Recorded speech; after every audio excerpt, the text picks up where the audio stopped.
kwamba wanakuambia tajiri hawezi kuona ufalme wa mbingu. Hii imekaaje? Hebu unaweza kuelezea kidogo? Inaitwa Slavery Bible. Slavery Bible. Hii ni Slavery Bible.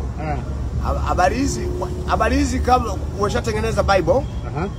Kwanza kabisa ukitaka ujue mikakati hawa white race, tafuta letter from King Leopold to the missionary of Congo. King Leopold. Mfalme Leopold. Mfalme jangili kuliko wote ulimwenguni. Leo hii anaitwa the great man. The great man. Wakati babu yangu ndio great man kuliko Leopold. Kaua wa Afrika milioni 22. Hayo majibu utapata kwenye barua. Tafuta barua ya mfalme Leopold kwa wamishonari. Mishonari maana yake wazee wa mission maana yake mipango. Hakuna lingine. Afrika hiyo. Mwaka gani? Mwaka gani? Hiyo wakati Leopold alivamia Ubelgiji. Hiyo barua ilikuwa mwaka gani? Barua ya miaka 1800 wakati Ubelgiji anaivamia Kongo. Alright. 1800 kwa sababu Ubelgiji alianza kuingia Kongo kabla ya Berlin Conference.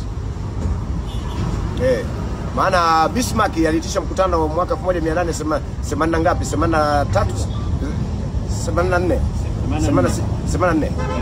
84. Mkutano ulifanyika miezi miwili kama wale Nicaea Berlin Conference.